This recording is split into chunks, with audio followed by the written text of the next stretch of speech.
Hello friend, स्वागत है आपका हमारे यूट्यूब चैनल पे। माय डियर फ्रेंड, आज हम पढ़ेंगे टेंस के बारे में। आज हम पढ़ेंगे टेंस के बारे में। जैसा कि आप जानते हैं, टेंस हमारे पढ़ाई में विशेष रूप से इंग्लिश में बहुत ही ज़रूरी होता है।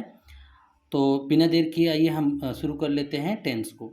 देखिए, टेंस की बात अगर हम करें, बहुत बेसिक से हम सीखेंगे और आपको भी आशा करते हैं कि समझ में आ जाएगा। देखिए, अगर हम टेंस की बात करें तो सबसे पहले टेंस होता क्या है। टेंस एक टाइम और एक्शन को दिखाने वाला चीज़ है। और हम इसमें अगर मेजर बात करें तो उसमें क्या होता है, देखिए, देयर आर, अगर हम बात करें, there are 3 types of tenses. ठीक है, हम बहुत ही बारीकी से हर एक चीज़ को समझेंगे और आप भी हमारे साथ ध्यान से समझिए। There are 3 types of tenses. तो क्या क्या होता है इसमें। देखिए, सबसे पहले अगर हम बात करें तो कुछ लोग प्रेजेंट को पहले रखते हैं, तो हम भी ले लेते हैं प्रेजेंट टेंस। दूसरा अगर हम बात करें तो होता है पास्ट टेंस। और तीसरा अगर हम बात करें तो होता है फ्यूचर टेंस। ठीक है, इतना तो आप समझ गए होंगे। अब हम बात करेंगे कि इसके सब पार्ट क्या होते हैं। तो हम यहाँ पर लिख देते हैं एवरी टेंस हैज 4 सब पार्ट। ठीक है, एवरी टेंस हैज 4 सब पार्ट। तो अब ये होता क्या है, देखिए दोस्तों, हम आपको बता दे रहे हैं कि सब पार्ट की बात करें तो देखिए यहाँ पे आपका लिखा हुआ है प्रेजेंट टेंस। तो इसमें हम सबसे पहले पहला भाग जो होता है that is called present indefinite. Present indefinite tense. ठीक है, और कुछ लोग इसे सिंपल प्रेजेंट भी कहते हैं, सिंपल प्रेजेंट टेंस। तो आपको जो सूटेबल हो आप ले लीजिए। और अगर हम बात करें बी पॉइंट में, यानी कि दूसरा, तो हम कहते हैं इसे प्रेजेंट कंटिन्यूअस टेंस। ठीक है, कंटिन्यूअस टेंस। और तीसरा भाग जो है वो है आपका प्रेजेंट परफेक्ट टेंस। ठीक है, प्रेजेंट परफेक्ट टेंस। और अगला भाग है that is called present perfect continuous tense. ठीक है, देखिए दोस्तों, अब बात यहाँ पर ये है कि हमारे 4 सब पार्ट तो हो गए, present indefinite, present continuous, present perfect और प्रेजेंट परफेक्ट कंटिन्यूअस टेंस। ठीक है, अब हमने यहाँ पे क्या देखा कि पहला हमारा था प्रेजेंट टेंस, और ये प्रेजेंट के 4 भाग आपके सामने यहाँ पर मैंने लिख दिया। अब अगर हम बात करें पास्ट टेंस की, ठीक है, इसी तरह से फ्यूचर टेंस होगा। तो आपको करना क्या है, इसमें कुछ भी परेशान होने की ज़रूरत नहीं है। बस सिंपली मैं आपको दूसरा भी लिख के दिखाई दे रहा हूँ ताकि आपको कॉन्सेप्ट बिल्कुल क्लियर हो जाए। ठीक है, देखिए, अब हम दूसरे पॉइंट को लिख के यहाँ पे आपको समझा दे रहे हैं। पास्ट टेंस, ये देखिए पास्ट टेंस। अब इसको भी हम उसी तरीके से क्या करेंगे, इसके भी 4 सब पार्ट हैं। तो आज हम पहले सब पार्ट के बारे में बेसिक चीज़ सीखेंगे। पास्ट टेंस में क्या हो जाएगा, ए। अब हमको कुछ करना नहीं है, जहाँ पे प्रेजेंट लिखा हुआ है उसी की जगह पर हम पास्ट लिखेंगे and rest of the things as it is. देखिए, हम लिखेंगे यहाँ पे पहला पास्ट इंडिफिनिट टेंस। ठीक है, चाहे तो आप इसमें भी सिंपल पास्ट लिख सकते हैं, there is no doubt at all, simple past. अब बी पॉइंट में यानी कि दूसरा भाग में हम क्या देखेंगे, पास्ट कंटिन्यूअस टेंस। ठीक है बात। नंबर सी में हम देखेंगे पास्ट परफेक्ट टेंस। ठीक है, नंबर डी में लास्ट चौथा देखेंगे पास्ट परफेक्ट कंटीन्यूअस टेंस। ठीक, आई होप यहाँ तक आप समझ पा रहे हैं। तो इसमें हमने क्या देखा, देखिए पास्ट टेंस का 4 भाग हो गया और ये प्रेजेंट का आप यहाँ देख ही पा रहे हैं। अब हम आगे लिखेंगे number 3, that is called future tense. चलिए आज हम एकदम बारीकी से आपको बता दे रहे हैं और उम्मीद करते हैं कि आप इससे बहुत कुछ सीख पाएंगे। देखिए अब फ्यूचर टेंस में क्या है, फ्यूचर टेंस में भी वही चीज़ हम रिपीट करेंगे। सबसे पहले देखिए फ्यूचर इंडेफिनिट टेंस, जिसे आप सिंपल फ्यूचर लिख सकते हैं। ठीक है, कोई बात दिक्कत नहीं है। अब दूसरा भाग है हमारा बी में, future continuous, future continuous. Number C में हो जाएगा हमारा future perfect, future perfect tense. ठीक है, नंबर डी में चौथा फ्यूचर परफेक्ट कंटिन्यूअस टेंस। ठीक है, कंटिन्यूअस टेंस। चलिए इतना क्लियर हो गया है। चलिए अब हम इसके बाद क्या देखेंगे, इतना तो क्लियर हो गया आपको। देखिए आज आपका टेंस का मैटर सब क्लियर हो जाना चाहिए। Tense, there are 3 types of tenses, present tense, past tense, future tense. अब प्रेजेंट में 4 भाग होते हैं, present indefinite, perfect, present continuous, present perfect continuous tense. फिर उसी तरह से जस्ट आप जो ऊपर देख रहे हैं वही सेम चीज़ नीचे भी रिपीट हो रहा है, केवल टेंस बदलाव हुए हैं। जहाँ पे प्रेजेंट था वहाँ पे पास्ट, पास्ट के बाद फ्यूचर हो गया है। अब हम बात करेंगे, एक एक पॉइंट पर बात करेंगे।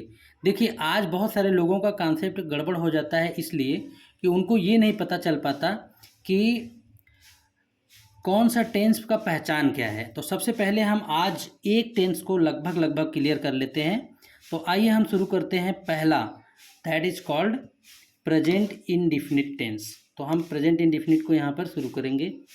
यहाँ पे आपको दिखा देते हैं प्रेजेंट इंडेफिनिट, जो एक पहला भाग है, प्रेजेंट इंडेफिनिट। ठीक है, अब देखिए जब आप प्रेजेंट टेंस इंडेफिनिट या कोई भी टेंस लिखेंगे तो उसमें मुख्य रूप से जो 3 भाग होते हैं, जैसे इसके 3 सेंटेंसेस होंगे मुख्य रूप से, क्या क्या वो भी मैं आपको दिखा दे रहा हूँ। जैसे देखिए पहला होगा अफर्मेटिव सेंटेंस, दूसरा होगा आपका नेगेटिव सेंटेंस, और तीसरा होगा आपका इंट्रोगेटिव सेंटेंस। ठीक है, इतना आपको बात समझ में आना चाहिए। क्लियर है। अब बात यहाँ पर आती है कि हम इसको जानेंगे कैसे कि प्रेजेंट इंडेफिनिट टेंस है। तो सबसे पहले हम यहाँ पर शुरू कर लेते हैं पहला भाग। देखिए हम आपको प्रेजेंट इंडेफिनिट का अफर्मेटिव सेंटेंस की पहले हम क्लियर करेंगे। ठीक है, तो देखिए अफर्मेटिव सेंटेंस, अब समस्या यहाँ यह है कि प्रेजेंट इंडेफिनिट को पहले हम पहचानें। तो सबसे पहले हम बात रखते हैं पहचान की। तो देखिए अगर हम पहचान की बात करें, चलिए मैं थोड़ा सा यहाँ लिख देता हूँ। पहचान, इस वाले टेंस में प्रेजेंट इंडेफिनिट की हम बात कर रहे हैं मुख्य रूप से, कि प्रेजेंट इंडेफिनिट में कोई भी अफर्मेटिव हो, नेगेटिव हो, इंट्रोगेटिव हो, उसमें आपको पहचान, देखिए यहाँ मैं लिख दे रहा हूँ, वाक्य के अंत में, वाक्य के अंत में ता है, ती है, ते हैं, ठीक है, इत्यादि शब्द, इत्यादि शब्द लगे रहते हैं। ठीक है, वाक्य के अंत में ता है, ती है, ते हैं, यानी कि ये जो चीज़ें हैं ये चीज़ वाक्य के अंत में लगा रहेगा। ठीक है, अब समस्या यहाँ पर ये है, पहचान तो हम गए कि ठीक है भैया कि हम इसमें पहचान गए कि वाक्य के अंत में ता है, ती है, ते हैं इत्यादि शब्द लगे रहते हैं। ठीक है, अब हम बात करेंगे इसके नियम की, इसके नियम जिसे आप कह सकते हैं रूल। ठीक है, तो रूल में क्या करते हैं, यानी कि पहचान ये है कि अगर प्रेजेंट इंडेफिनिट में अफर्मेटिव है तो अफर्मेटिव में हम ये करेंगे कि, तो हम यहाँ लिख के दिखा दे रहे हैं, यदि कर्ता को क्या कहते हैं, सब्जेक्ट कहते हैं। ठीक है, यदि कर्ता क्या रहे, यदि कर्ता एक वचन का मतलब होता है सिंगुलर, यदि कर्ता एक वचन रहे तो क्रिया को क्या कहते हैं, वर्ब, क्रिया में यस या ईएस जोड़ देते हैं। ठीक है, जोड़ देते हैं। इतना तो आपको समझ में आ गया होगा। यदि कर्ता एक वचन यानी सब्जेक्ट सिंगुलर अगर है तो हम वर्ब में क्या करते हैं, यस या ईएस जोड़ देते हैं। अब हम बात करें दूसरे नियम की, तो ये हमारा हो गया आपका सिंगुलर सब्जेक्ट। और अगर प्लूरल रहेगा तो क्या करेंगे, देखिए आगे हम बात करेंगे, और यदि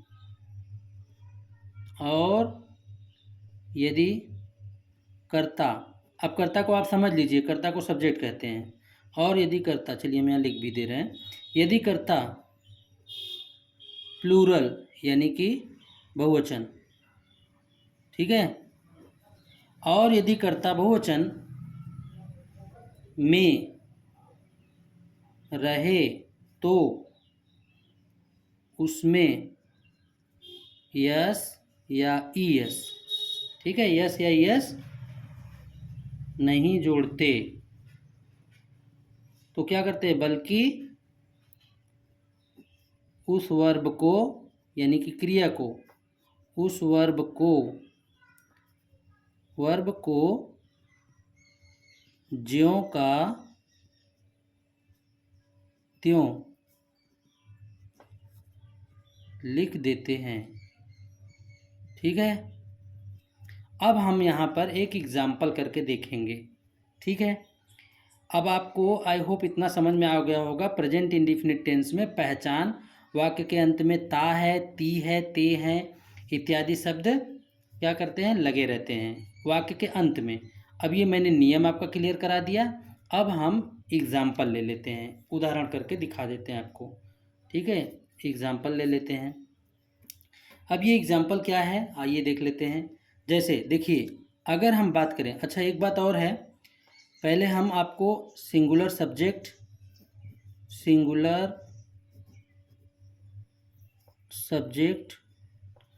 और प्लूरल सब्जेक्ट के बारे में बता दें। देखिए ये बहुत इम्पोर्टेंट है, बिना इसके आप जान नहीं पाएंगे। और मैं बोलता हूँ कि अगर जिस भी स्टूडेंट को सिंगुलर और प्लूरल सब्जेक्ट क्लियर हो जाए, वो अपने लाइफ में टेंस तो एकदम बिल्कुल क्लियर कर लेगा। ठीक है, तो देखिए सिंगुलर सब्जेक्ट में क्या होता है, इसमें होता है ही, सी, इट और एनी नेम, etc। ठीक है, ये होता है। और प्लूरल सब्जेक्ट में क्या होता है, ये प्रेजेंट इंडेफिनिट की बात बता रहे हैं, आई, वी, यू, दे, etc। अब ये इतना ही नहीं है, अब जैसे मान लीजिए बॉय का बॉयज आ गया, चिल्ड्रेन आ गया, गर्ल्स आ गया, कुछ भी आ गया, तो प्लूरल में आपको ये याद रखना है। लेकिन याद रखिए कि मुख्य रूप से ये आपका सिंगुलर और ये आपका प्लूरल है। अब हम एग्जाम्पल लेके देखेंगे कि एग्जाम्पल क्या है। ठीक है, आइए हम एग्जाम्पल एक ले लेते हैं। अब देखिए, आज आप लोगों को present indefinite tense affirmative clear हो जाएगा। जैसे देखिए, अगर मैं यहाँ लिख देता हूँ वह पुस्तक पढ़ता है, ठीक है, ये क्लियर है। अब ध्यान दीजिए, तो इसका स्ट्रक्चर मैंने अभी नहीं बताया है, लेकिन लीजिए हम ऊपर उस स्ट्रक्चर भी पहले लिख ही देते हैं आपको। हम इसे ट्रांसलेशन कैसे करेंगे? सबसे पहले हम सब्जेक्ट लिखेंगे, फिर वर्ब लिखेंगे, वर्ब में हम यस या ईएस लगाएंगे प्लस ऑब्जेक्ट। ये आपका एक स्ट्रक्चर है अफर्मेटिव का, ठीक है। ये अफर्मेटिव का स्ट्रक्चर है, ध्यान दीजिए, खूब अच्छे से समझ लीजिए। अब यहाँ पर हम ट्रांसलेशन करने जा रहे हैं। देखिए, सबसे पहले हमें क्या लिखना है? सब्जेक्ट। क्या लिखना है? सब्जेक्ट। अगर हमारा सब्जेक्ट क्लियर है तो वर्ब हम यहाँ यस या यस लिख रहे हैं। एक दो एग्जाम्पल बताएंगे और उसी एक दो एग्जाम्पल में आपका कॉन्सेप्ट बिल्कुल क्लियर हो जाएगा, ठीक है। जैसे मैंने यहाँ लिखा है वह पुस्तक पढ़ता है, ठीक। चलिए, अब यहाँ पर ध्यान दीजिए, वह लिखा है, ठीक है, वह पुस्तक पढ़ता है। अब आप बताइए, ही का मतलब होता है वह, यानी ये किस में है? सिंगुलर सब्जेक्ट में है। तो वह का अब हमने स्ट्रक्चर यहाँ पर लिखा है, हमने स्ट्रक्चर क्या लिखा है? सब्जेक्ट प्लस वर्ब, ठीक है, ये है। और यस या यस हमने ब्रैकेट में लिखा है। क्यों लिखा है? इसलिए लिखा है कि हमें यहाँ ज़रूरत पड़ भी सकता है, नहीं भी, ये डिपेंड करता है सब्जेक्ट पे, ठीक। तो यहाँ पे क्या लिखा है? वह पुस्तक पढ़ता है, ठीक। अब हम अगर बात करें वह की, तो ध्यान दीजिए, हम इसी के अनुसार चलेंगे। तो सबसे पहले क्या करेंगे? यहाँ लिखेंगे ही। क्यों? क्योंकि वह का मतलब होता है ही। फिर प्लस क्या करना है? वर्ब।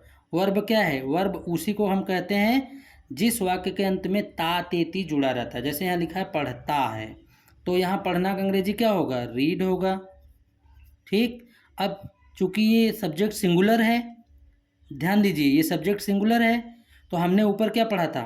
ध्यान दीजिए, यदि कर्ता यानी कि सब्जेक्ट सिंगुलर रहेगा तो क्रिया में हम यस या यस जोड़ देते हैं। तो हमें यस जोड़ना है यहाँ पे। तो ही रीड्स, क्या करता है? वह पढ़ता तो है, लेकिन क्या? पुस्तक, प्लस यहाँ पर ऑब्जेक्ट की जगह पे बुक लिख देंगे। हो गया? बात समझ में आ गया?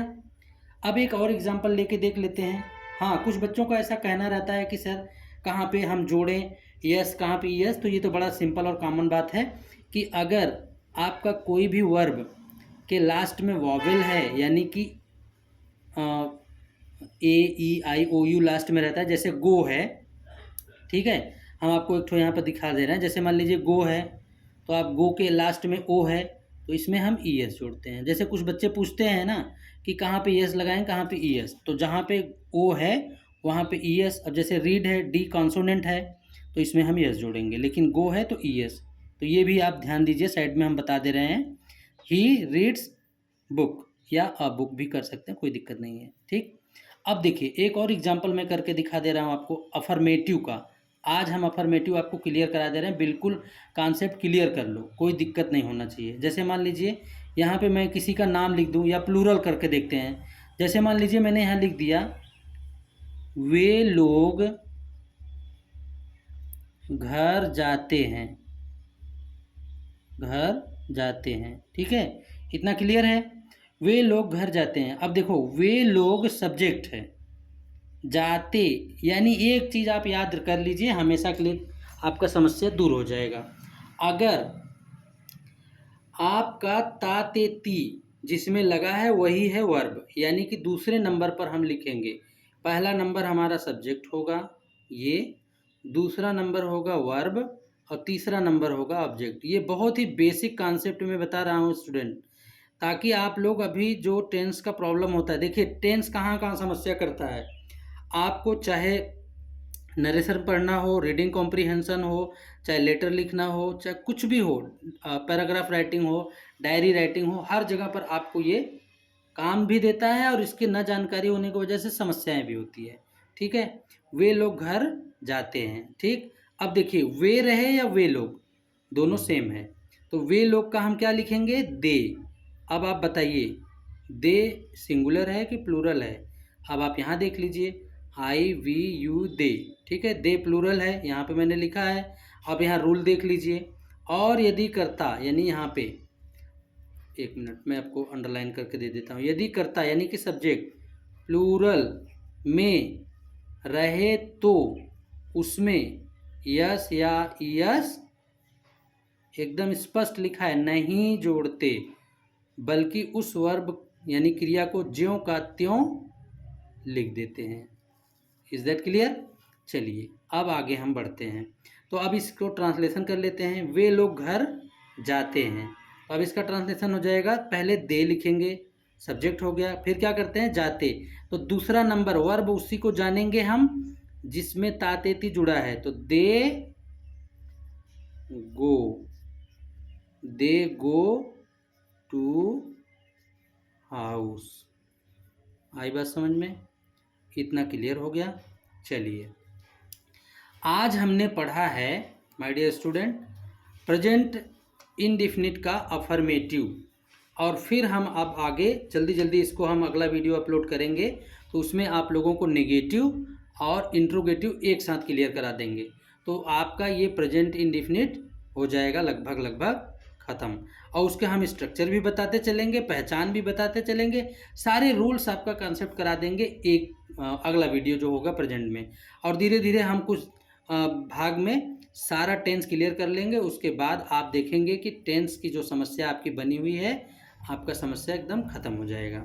ठीक है, आई होप आपको इस वीडियो से बहुत ज़्यादा बेनिफिट मिलेगा, और आप लोगों को अगर वीडियो अच्छा लगे तो निश्चित रूप से आप अपने दोस्तों के साथ शेयर करिए, वीडियो को लाइक करिए, और इसे सब्सक्राइब भी करना चैनल को नहीं भूलना अगर आप नए हैं चैनल पे तो। ठीक है, तो आज के लिए हम इतना ही रखते हैं और मिलते हैं नेक्स्ट वीडियो में।